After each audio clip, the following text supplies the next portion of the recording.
रोज video डालने के चक्कर में मैं आपके सवाल का जवाब नहीं दे पाता, तो इसी को ध्यान में रखकर आज हम एक Q&A करने वाले हैं, जिसमें मैं आपके कुछ ऐसे सवाल का जवाब दूंगा। और हाँ, 5.5 मिनट के आसपास जितने भी क्वेश्चन का आंसर दे पाऊँ, जितने भी क्वेश्चन कवर कर सकूँ। तो आइए बढ़ते हैं पहले सवाल पर। पहला सवाल है कि क्या हस्त मैथुन करने से पेट खराब होता है?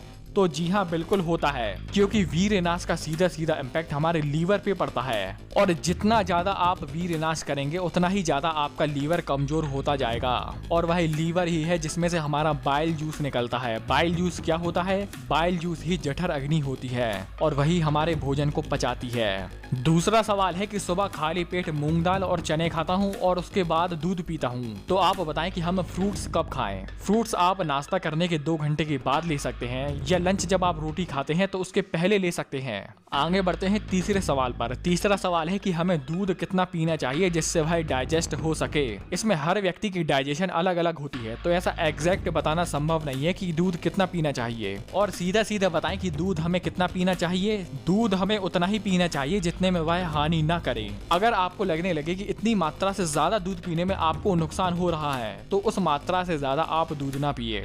आगे बढ़ते हैं चौथे सवाल पर। इसमें एक भाई पूछते हैं कि ब्रूस ली पर वीडियो बनाओ। तो जी हाँ, बिल्कुल मैं ब्रूस ली पर स्टडी करूंगा। आगे बढ़ते हैं 5वें सवाल पर, जो बोलते हैं कि भाई बहुत से लोग बोलते हैं कि हल्दी वाला दूध पीना चाहिए, लेकिन मेरी माँ बोलती है कि हल्दी वाला दूध पीने से पेट में गर्मी पड़ जाती है। तो आप ही बताएं कि हल्दी वाला दूध पीना चाहिए या नहीं पीना चाहिए।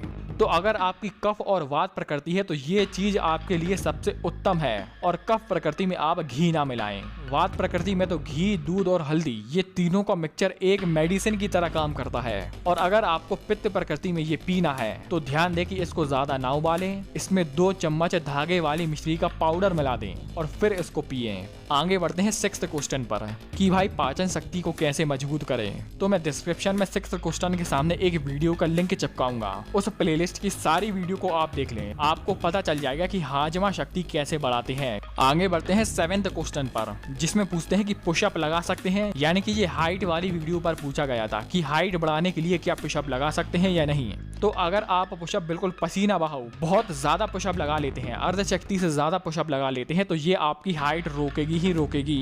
और डिप से ही नहीं, कोई भी ऐसी एक्सरसाइज ले लो, अगर वो आप ज्यादा मात्रा में कर रहे हैं तो वो आपकी हाइट रोकेगी ही रोकेगी। आगे बढ़ते हैं 9th क्वेश्चन पर, जो है कि संदीप माहेश्वरी से हमारा विश्वास उठ गया। संदीप माहेश्वरी कौन होता है हमें समझाने वाला।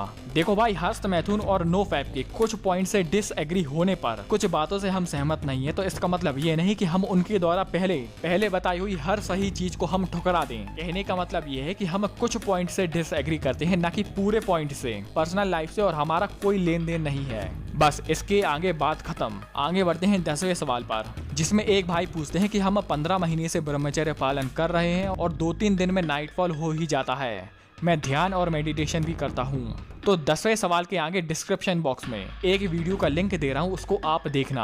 आगे बढ़ते हैं 11वें सवाल पर। एक भाई पूछते हैं कि फोन पर बात करते समय चिपचिपा पानी निकलता है, लिंग में थोड़ा तनाव आ जाता है, तो इसका कोई उपाय बताएं। उपाय वही है कि जिस काम से आपको प्रॉब्लम हो रही है तो उसको छोड़ दें। बस सीधी बात और नो बकवास। हमसे पूछोगे तो हम यही बताएंगे, नहीं तो 11वें सवाल के आगे मैं एक वीडियो का लिंक दे रहा हूँ, उसको मैंने हस्त मैथुन के एस्पेक्ट से बताया था। आप चिपचिपा पानी यानी कि लिंग में तनाव, फोन पर बात करते समय आपको क्या हो रहा है, उस हिसाब से उस बात को आप अपने अनुसार लेना।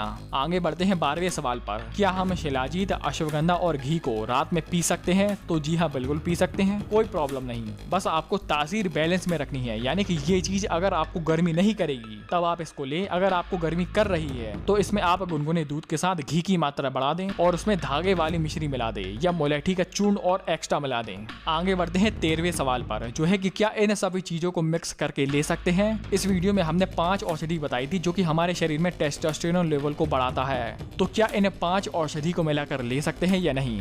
अगर डाइजेस्ट कर सकते हैं तो ले सकते हैं, अगर आपको नुकसान नहीं हो रहा है तो ले सकते हैं। और वहीं गर्मी की बात, अगर आपको गर्मी नहीं कर रही है तो भी आप ले सकते हैं। आगे बढ़ते हैं 14वें सवाल पर, क्या पतंजलि घी असली है या नकली। तो मेरे भाई कोई गारंटी नहीं। आगे बढ़ते हैं 15वें सवाल पर, धातु रोग का इलाज करते समय कौन सी बातों का हमें परहेज करना है। तो 15वें सवाल के आगे मैं एक वीडियो का लिंक चिपका रहा हूँ, आप उसको देख लेना।